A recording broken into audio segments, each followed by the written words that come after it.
Bonjour, Gilles Dorval, entraîneur expert en course à pied. Je suis ravi de vous retrouver pour cette vidéo dans laquelle je vais partager avec vous la réponse que j'ai donnée à Fabrice lors d'un de nos rendez-vous coaching courir 360.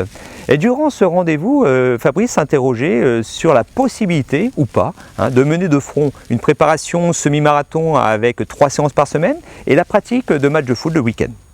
Donc pour découvrir ma réponse, je vous propose tout simplement de se retrouver immédiatement après notre jingle.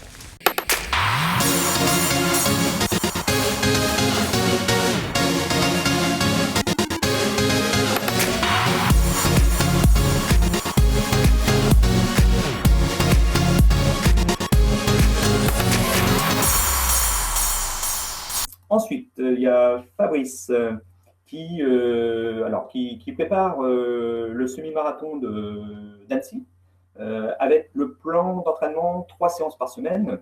Et en plus de ça, il fait un match de foot au niveau ligue par semaine.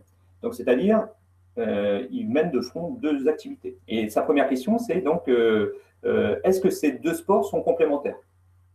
Alors, là, je vais rassurer tout de suite Fabrice. Moi, je connais énormément de coureurs qui font une autre activité à côté. Après, le tout, c'est de bien savoir comment gérer sa fatigue sur l'ensemble de la semaine.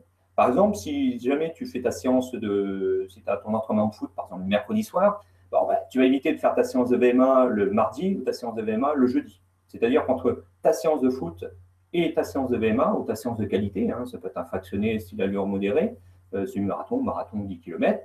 Donc là, en l'occurrence, ça sera plutôt des séances allure spécifiques semi-marathon. Dans ce cas-là, tu viens intercaler un entraînement de foot, un footing entre ton entraînement de foot et ta séance allure spécifique semi-marathon ou ta séance de VMA. Donc l'idée, c'est toujours essayer de respecter au maximum le rythme, une séance de qualité, un footing de récupération, une séance de qualité, un footing de récupération, une séance de qualité, un footing de récupération et ainsi de suite.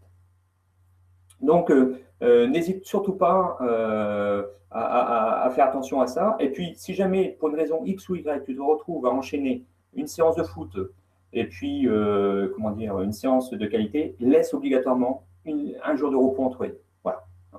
Et puis, évidemment, quand tu vas approcher du marathon, si tu pouvais pendant 10 jours laisser le football de côté, c'est pas plus mal. Parce que ça va permettre ça va participer à ce gain de fraîcheur physique et psychologique avant la course. Donc, sur une préparation semi-marathon, on fait relâche toute la dernière semaine, mais quelque part, je dirais à partir du 10e jour, à 10 jours de la course, on relâche la pression. Donc, le week-end qui précède le semi-marathon évite peut-être de participer au match de foot si tu participes au championnat le week-end. Et puis, ça va aussi te préserver des blessures parce que tu n'es pas à l'abri d'un mauvais coup, d'une béquille ou d'un mauvais geste de l'adversaire et qui va faire que ça va compromettre tes chances de pouvoir participer au semi-marathon.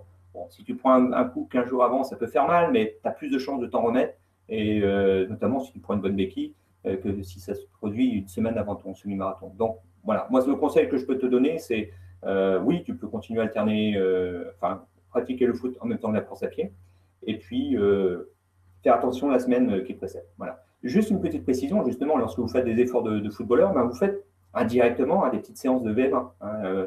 Alors, c'est sur des périodes plus courtes, mais lorsque vous alternez des allers-retours sur le terrain de foot, donc des sprints, des périodes de footing plus tranquilles, des périodes de marche, de retour des sprints, en fait, on se trouve, c'est pas tout à fait géré de la même façon, mais sur un travail de variation d'allure. Et tout ça sur un mode, là, l'effort et l'énergie apportée à l'organisme par la filière aérobie. Donc, faire une activité comme le football participe pleinement au développement de la filière aérobie. Voilà. Moi, à titre personnel, quand j'ai commencé la course à pied, pendant 2 ans, même 3 ans, 2 ans et demi, on va dire, j'ai pratiqué à la fois le football et la course à pied. Voilà. Course à pied, j'en faisais pas beaucoup à l'entraînement. En gros, j'allais au match de foot, je m'entraînais au football. Et puis, je faisais des crosses de temps en temps, je faisais quelques courses de temps en temps. Et ça ne m'empêchait pas de bien y figurer. Voilà. Donc, et puis, je sais, moi, par exemple, aussi, par rapport aux élèves que j'ai au collège, notamment lorsqu'on fait des crosses scolaires. Là, actuellement, j'ai un élève qui est champion départemental de cross UNSS. Il a fait 3e au championnat académique. Donc, quelqu'un qui se débrouille bien, il ne s'entraîne jamais en course à pied. C'est un footballeur. Voilà. Donc, le football, contribue pleinement au développement des qualités nécessaires au cours à pied. Et puis, ben, c'est la même chose pour le hand, pour le basket. Voilà. Donc, tant que c'est bien géré, tant que les deux activités, le tout, c'est de bien repérer, hein, quand on fait des activités comme ça complémentaires, c'est de bien repérer les séances qui provoquent de la fatigue et celles qui sont plus cool. Voilà. Et quand vous respectez l'alternance, séances difficiles, que ce soit en course à pied, en foot, et séances cool, bon, en général, on ne fait pas trop de bêtises. Voilà. Voilà, donc si vous aussi, vous désirez mettre en place un entraînement efficace en course à pied, parfaitement adapté à votre personne, ou si vous désirez rejoindre mon programme d'entraînement Courir 360, je vous invite à cliquer sur le lien présent sur cette vidéo ou en dessous de cette vidéo, d'indiquer votre prénom, votre adresse mail.